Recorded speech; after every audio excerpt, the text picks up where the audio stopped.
Hello বন্ধুরা, কেমন আছো সবাই? শুরু করছি নতুন একটা কাজের ভিডিও। সবাই তো আশা করি ভালো আছো। তো কথা না বাড়িয়ে শুরু করা যাক।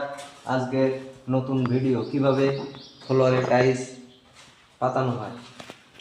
তো বন্ধুরা, এই যে হচ্ছে ঘরের প্রথম ফ্লোর, হলঘর।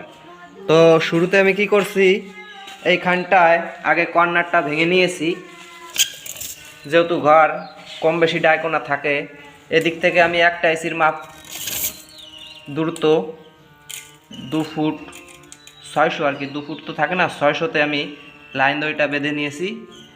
এবং এই পাশটায় আমি 600-তে লাইন দড়ি বেঁধে নিয়েছি। ঠিক আছে বন্ধুরা?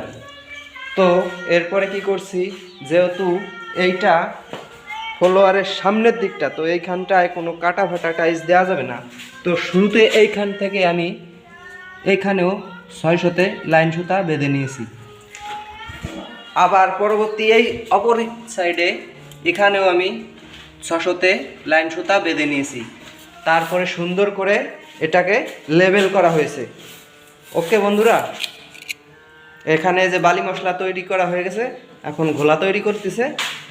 এখনই টাইলস বিছানো হবে। ওই যে আমার বন্ধু ঘোলা তৈরি করতেছে।